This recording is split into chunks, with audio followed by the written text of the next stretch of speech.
The Telltale Heart by Edgar Allan Poe. True, nervous, very, very dreadfully nervous. I had been and am. But why will you say that I'm mad? The disease had sharpened my senses, not destroyed, not dulled them. Above all was a sense of hearing acute. I heard all things in the heaven and in the earth. I heard many things in hell. How then am I mad? Hearken and observe how healthily, how calmly I can tell you the whole story. It's impossible to say how first the idea entered my brain, but once conceived, it haunted me day and night. Object there was none. Passion there was none. I loved the old man. He had never wronged me. He had never given me insult. For his gold I had no desire. I think it was his eye. Yes, it was this. One of his eyes resembled that of a vulture, a pale blue eye with a film over it. Whenever it fell upon me, my blood ran cold, and so by degrees, very gradually, I made up my mind to take the life of the old man, and thus rid myself of the eye forever. Now this is the point. You fancy me mad. Madmen know nothing. But you should have seen me. You should have seen how wisely I proceeded, with what caution, with what foresight, with what dissimulation I went to work. I was never kinder to the old man than during the whole week before I killed him. And every night, about midnight, I turned the latch of his door and opened it, oh so gently, and then, when I made an opening sufficient for my head, I put in a dark lantern, all closed so that no light shone out, and then I thrust in my head. Oh, you would have laughed to see how cunningly I thrust it in. I moved it slowly, very, very slowly, so that I might not disturb the old man's sleep. It took me an hour to place my whole head within the opening, so far that I could see him as he lay upon his bed. Ha! Would a madman have been so wise as this? And then, when my head was well in the room, I undid the lantern cautiously, oh so cautiously, for the hinges creaked. I undid it just so much that a single thin ray fell upon the vulture eye, and this I did for 7 long nights, every night just at midnight. But I found the eye always closed, and so it was impossible to do the work. It was not the old man who vexed me, but his evil eye.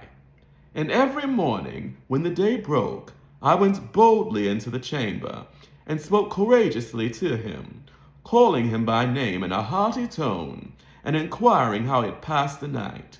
So you see, he would have been a very profound old man indeed, to suspect that every night, just at 12, I looked in upon him while he slept.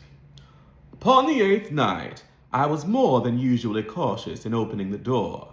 A watch's hand moves more quickly than did mine. Never before that night had I felt the extent of my own powers, of my sagacity.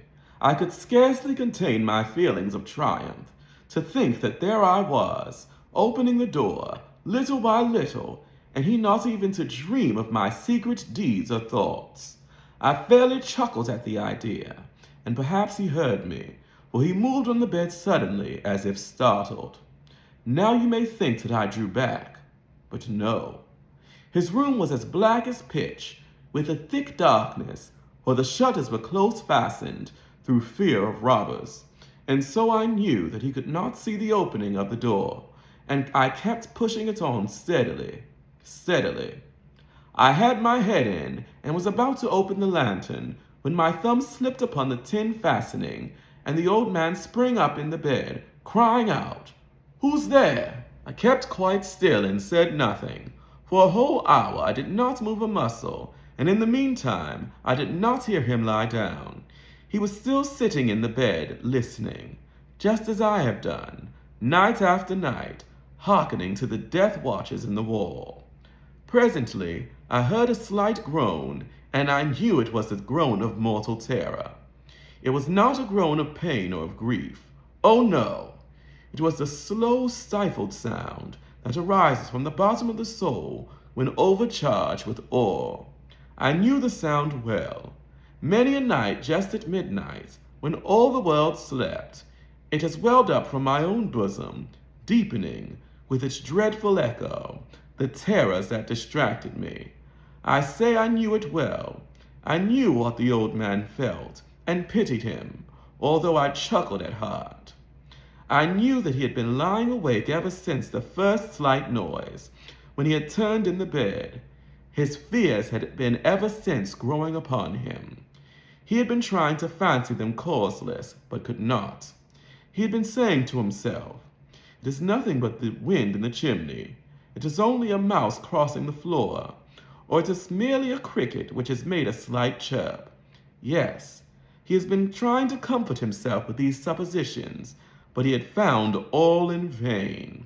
All in vain, because death, in approaching him, had stalked with his black shadow before him and enveloped the victim. And it was the mournful influence of the unperceived shadow that caused him to feel, although he neither saw nor heard, to feel the presence of my head within the room.